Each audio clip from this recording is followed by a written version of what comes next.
Covid के time पे international students को अपॉर्चुनिटी मिली थी कि वो अनलिमिटेड वर्क कर सकते थे क्योंकि लेबर शॉर्टेज इन कनाडा। इससे पहले 20 आवर्स थे पर वीक।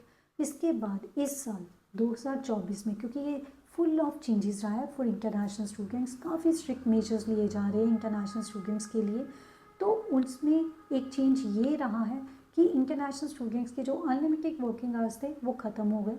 उनको 20 आवर्स के लिए काम करना अलाउड था, जो लीगल वर्क राइट्स हैं। और ये साथ में जब अनाउंसमेंट हुई तो इमिग्रेशन मिनिस्टर ने ये भी अनाउंस कर दिया कि फॉर 2024 ऑनवर्ड्स ये 20 आवर्स बढ़ा के 24 आवर्स कर दिए जाएंगे, जो अब इम्प्लीमेंट हो चुके हैं।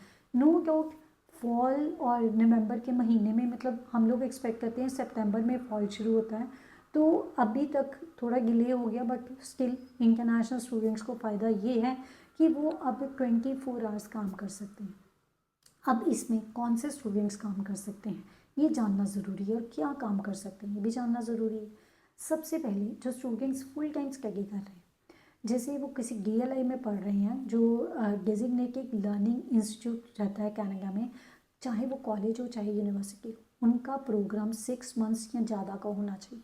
उनके पास सिन होना ज़रूरी है, सोशल इंश्योरेंस नंबर। याद रखिए कि उन्होंने कोई भी स्टडी परमिट की कंडीशन को ब्रीच ना किया हो, स्टडी परमिट की कंडीशन जितनी भी हैं सभी फुलफ़िल कर रहे हो और वो अपना स्टडी कर रहे हैं। 24 आवर्स वो काम कर सकते हैं जब उनकी क्लासेस का टाइम होता है।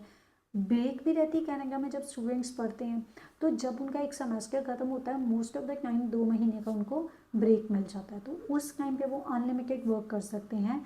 और उनका अगर प्रोग्राम आगे कंटिन्यू है, मीन्स जैसे उनका अभी फर्स्ट सेमेस्टर ख़त्म हुआ है, सेकेंड सेमेस्टर उन्होंने करना है, तो बीच में उनको ब्रेक मिल गया, उस टाइम पे वो अनलिमिटेड वर्क कर सकते हैं। लेकिन गाइज ये ध्यान रखना, अगर आप लैंग्वेज प्रोग्राम स्टडी करने गए हो कनाडा में सच एस इंग्लिश फ्रेंच, तो उस केस में आपको ये वर्क राइट नहीं मिलता।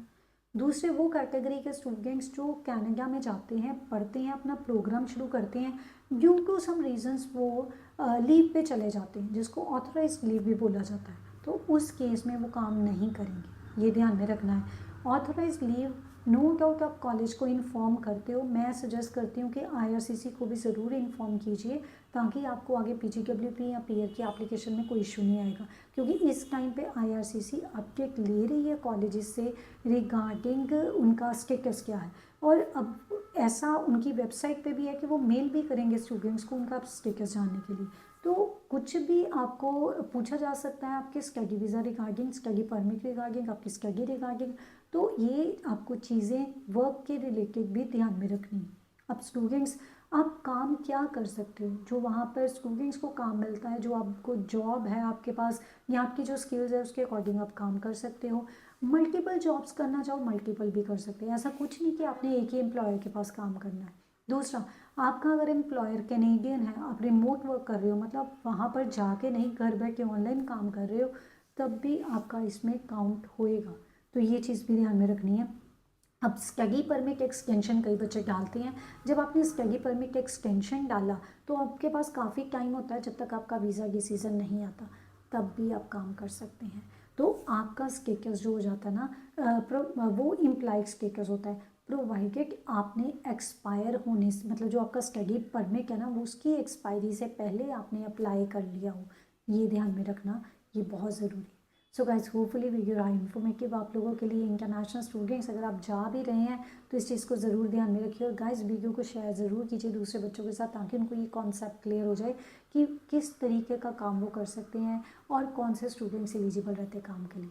होपफुली वीडियो आपके लिए काफ़ी इन्फॉर्मेटिव है। मेरा अगला वीडियो किसी और इन्फॉर्मेशन के ऊपर